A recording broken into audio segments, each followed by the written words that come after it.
For whatever reason, Anastasia Beverly Hills in 2024 didn't feel the need to give us a big palette like Cosmos, Rose Metals, Nouveau, or the awful Four Romans that we had last year. Instead, we got these weird jelly things and pigments that absolutely didn't do it. I mean, they look cool in the pictures, but in every demo that I saw, it was like, oh wow, is it in the room with us? It's not. But then she came out with these, the Sugar and Spice Duo. These are two, as she calls it, mini palettes, but I wouldn't call them mini palettes. Maybe they have a mini format, but each of these have 9 pans, and in each pan you have 0.95 grams, so nearly a gram of eyeshadow. And I think a gram to 1.5 gram of eyeshadow is a very common pan size these days. Honestly, I bought these while being sleep drunk because I was awake in the middle of a night, which I sometimes am because I have a horrible sleeping schedule. And I went on the Beauty Bay website and I just scrolled. I do this a lot. So this was not an intentional purchase. I do this a lot to just keep up with releases, where is what available. I just try to have an overview, and so I, like twice a week or maybe 3 times a week, when I have spare time, I just go on the different makeup retailers' websites and I sort all the products starting with the new so I can see what they have currently going on. And then I saw that these landed both on Beauty Bay. The Spice palette, for example, in Germany is only available. There is no sugar, nothing, And I was pleasantly surprised to see that Beauty Bay has both, and I linked them, of course, down below for you. So I went in and put the sugar in my cart because, let's be honest, this screams my name. And then I thought, you know what? Can I live with only having a sugar palette when there is a sugar and spice? So I, of course, picked up spice, and while a warm color story is not really what we're used to see in 2024, because we see a lot of cool tones and reds. That's kind of the makeup year of 2024. I was kind of excited for this because it's fall, it's getting cozy, or it is cozy. The leaves are turning red. You know my different versions of fall that I lived through. And this is the cozy time. This is the leaves are turning red time. And I was kind of, you know what? Let's try Sugar and Spice. So let's talk about the swatches of the Spice palette first. They are not exciting, let's be honest. They are very, very mediocre, and they swatched so bad. I had to build up the mattes by 3 layers in this picture, and the shimmers, they look like fucking nothing. But you will see in the demo on the eyes, completely different. In the video here with flash that I took on my phone, it looks a bit better because of the really cool and nice and very prominent sparkles throughout all of these shades. And the same issue I had with the Sugar palette. They swatched so freaking bad. The only 2 shades that swatched immediately like that are the 2 dark ones here. Also here in the phone video, I think they look just like the definition of a fairy look, and I absolutely. What I do not like in both, or do I like it? I'm not sure. In the Spice palette, we have A2, A3, and C1. These are mattes with shimmers throughout. And in the Sugar palette, you have this in A3 and C2. I am not a fan of these. I know some years ago, people tried to explain that on YouTube. I don't know why they try to do this, but it makes blending easier. Honestly, it does not. Do you know what makes blending easier? A good formulation. But adding shimmers, yes, it can break up a super intense, deep pressed, like maybe even very dusty pressed dark shadow, of course. But depending on the formulation, the shimmers will not blend away. And I can already tell you that the shimmers in these sequin mattes here in both palettes are not blending away. They are there, they're visible, you will see them. And if you do not like shimmers in the crease or in the transition area, that could be an issue for people. I think with the overall vibe of these and both looks that I did, I liked the effect. So I'm not mad about this, particularly in these two palettes, but in general, I just wish that brands would stop with these. And I already said 2 looks you are going to see. I did 1 look with spice, 1 look with sugar, and before we head into those looks, I wanna answer a question, because on my review on the Beauty Bay Celestial Charms and Mini Charms palette, I got a comment saying that the sugar palette could be similar to the Beauty Bay, I wanted to open this really cool here, Mini Charms palette. And I do see why, because look at these shadows here in the Mini Charms. Look at these shadows here in the center. So I thought, let's just swatch them. So I take B1, B2, B3, and actually C1. Just apply them here. Do you see what I mean? They just look so much like nothing. They are barely there. But on the eyes, I mean, this is the look that I did with the sugar palette. They just shine. They perform. They deserve a big bonus because of their performance. And to compare that, I now, oh my god, here we have shade names. Milky Way, Aurora, Cosmic, and that purple is Ethereal. The biggest difference is Milky Way has a pinky golden shift, while the B1 shade is just true transparent base and shimmer.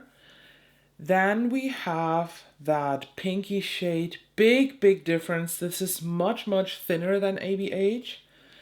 Then the Cosmic shade, completely different color. And that one, that is more intense than the purple from ABH.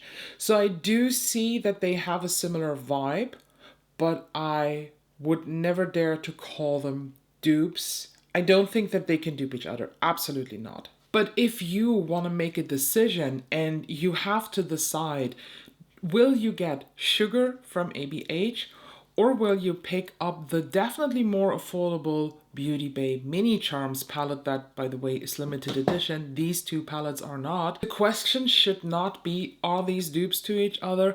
The question you should answer yourself is, how do you want to use it? Do you want to have a 9-pan ethereal palette that can serve you one look without having to add something more? I'd say go with sugar. If you want to have an ethereal companion palette that just adds these 9 beautiful shades of fairiness to your collection, definitely go with the Beauty Bay one. And now I try to scrape off the glitter here from my arm and you will see the 2 looks that I did and my final review. So the first look I will be doing with the Spice palette, and I'm tapping into the shade A1. And with a fluffy brush, I apply this above my crease in the transition area. I then go into the shade A3 and apply this in my crease. So I now tap into C3 and apply this here on the outside. I smudge it across the lower lash line a bit like in a cat liner, but very messy. And then also into the crease. I applied my glitter glue and now I go into B1 and I tap this on the outer half of my lid. And then I go into B2, very flaky, this shade. And I tap this on the rest of my lid, but I picked up so much because it is a very flaky formula. I don't know if you can tell, but although I have glitter glue on, I have fallout everywhere on the eye and on my shirt here. For the lower waterline, I'm using something brassy colored. This is Hit the Jackpot from ColourPop. And now I go into C1 and I smudge that across the lower lash line. I also go into A2. That one I apply on top and like on that line to just diffuse it a bit better. And for the inner corner highlight, I go into B3 and tap that on. And here we have the first finished look. On the lips I'm wearing MAC Strip Down and I topped it off with this new shiny sparkly bedazzled lipstick. This is from the new Guerlain limited Christmas collection. It's just The case, the lipstick that is in here is actually an older one. It is a satin, and I think it's called 11 beige something.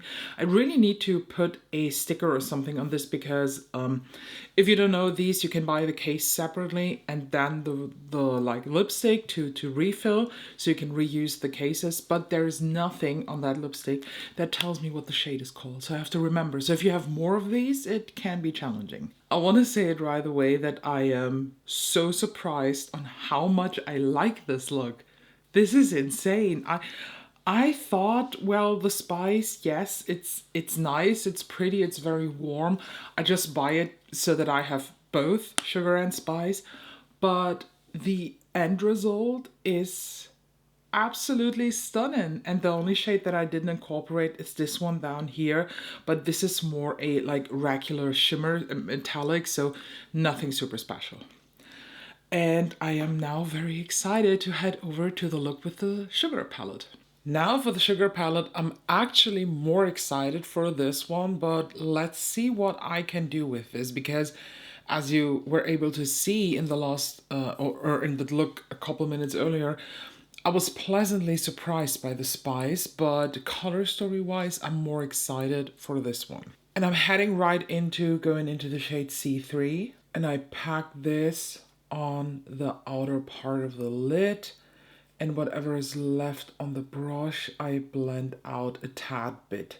Don't worry if this is messy or patchy. I just touched my eye, because it will come together at the end. Trust the process. So with a fluffy brush, I now go into the shade A2, and that one I apply in the crease and on top of the dark shade. And I also take this towards the brow in the transition area. With a very, very flimsy brush, I go into A1, and that I apply directly between A2 and the brows. I now go into A3, and that one I start to blend the center of my crease, bringing it inwards and outwards. I tap back into C3, and I'm just rebuilding a bit of a darker shade here that got covered up by the lighter ones. Could have absolutely done this the classical way from light to dark, but I just wanted to play around if these shades work in the like dark to light blending technique too. And now the big question, what am I going to use? Because I want to use everything in this, but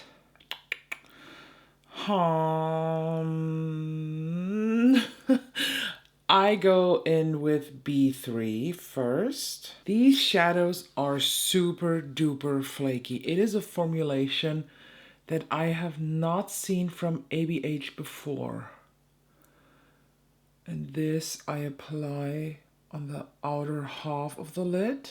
And then I go into B2 next to it. And that one I apply on the rest of the lid. And where both meet, I tap on that line by just turning around the brush constantly so that I mix these. And with no additional product, I use a crease brush and just diffuse the shimmer particles into the crease. For the waterline, I'm using Calabasas from ColourPop, and I line the complete waterline with that. I now go into the shade C3, and that one I apply on the outer half of my lower lash line. I now go into A2, and that one I start to blend in the center first, bringing it inwards, and then swipe it outwards.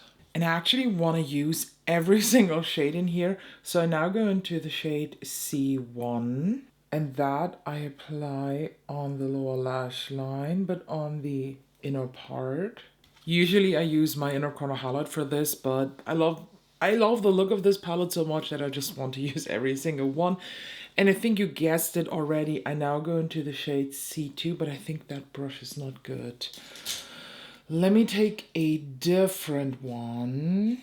Yeah, that one is better.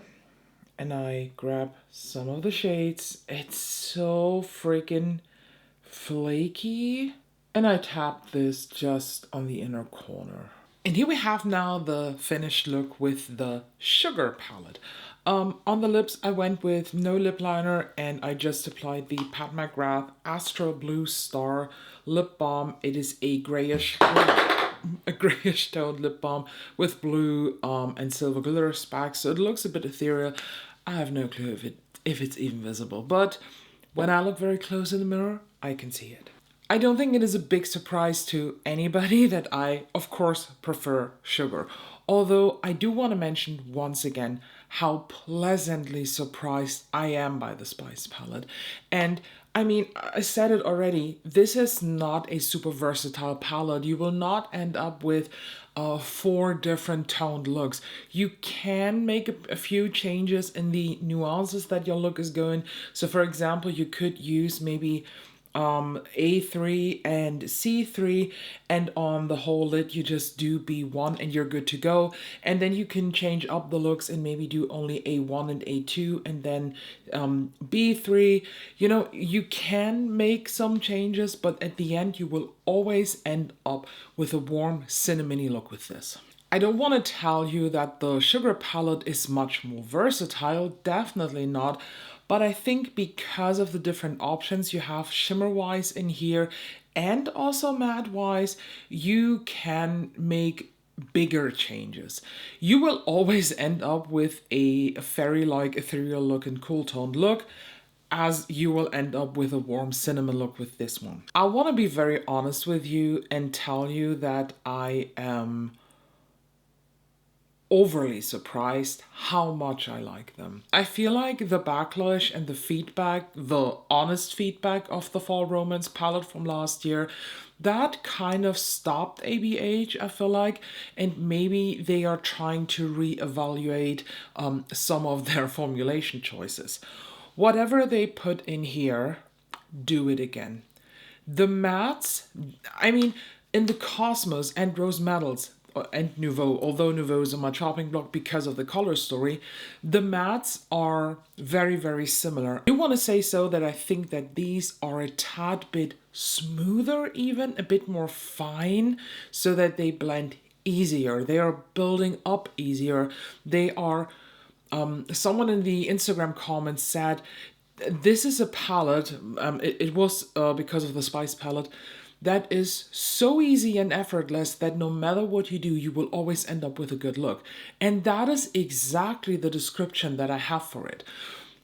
Despite the shimmers being quite different to the shimmers we know from ABH, again, they are flaky, but for some reason on the eyes it works. It just, I'd say, you have to be a bit careful when you pick them up. So if you are used to taking a packing brush and swipe across the pan for your metal, this will not work. I think slightly tapping is here the way to go. What I'm personally very sad about is by the time that I'm filming this, so today is October 17th, I always like to include the date so you just know at what kind of status I am. On the ABH Instagram itself, they showed only 2 looks with this palette and both were super light and soft. But you see, this palette is capable of so much more. With some of these looks, it is the same thing that Beauty Bay did with their Celestial Charms palette. It is a punchy palette, it's a loud palette. This is a punchy and loud palette. But they chose to just show looks where you could think, well, is the pigment in the room with us? The looks are beautiful that they showed, but they're not showcasing what especially the sugar palette can do. Maybe there are more posts coming because I feel like they have been very, very much concentrating on the Spice palette, which makes absolutely sense because of the current season. Maybe we will see more of the sugar when we're heading into the winter time. Nowhere in the Instagram account of ABH it says that these are limited, so I can totally see this happening. My expectation when I started filming the looks was that these are okay, if you get them on a good discount. I got them on a cool discount on Beauty Bay actually, so I think I paid 28 for each palette on Beauty Bay because they had a like 20% off thing going on. So my expectation was mediocre. But honestly, I'm ending the video on being convinced by these. They are good. They are both really, really good and they're approved by me. After the failure of Fall Romance last year that really, really hurt my feelings, These are healing the wounds ABH did to me with that horrible fuzzy palette. So what do you think? Will you get one of these? Did you already get them? Which was your favorite? Which one would you pick? I can appreciate the Spice palette for it being so warm and cozy, but I myself, just because of the color story, prefer the Sugar palette. And one thing, the Sugar palette reminds me a lot, I don't know why, maybe because of these mattes here, of the Huda Beauty Rose Quartz, but on crack. And that was already on crack palette, so this is like crack on crack. Let me know your thoughts down below. Thank you so much for being here. Please make sure to subscribe so you don't miss out on any cool videos. LMS is just right around the corner, which is the reason why you get only 3 videos a week currently. Maybe 4, depends on my time, because I really have to start filming LMS so that you can get 31 videos in December. Thank you so much, and I hope I can see you in the next one.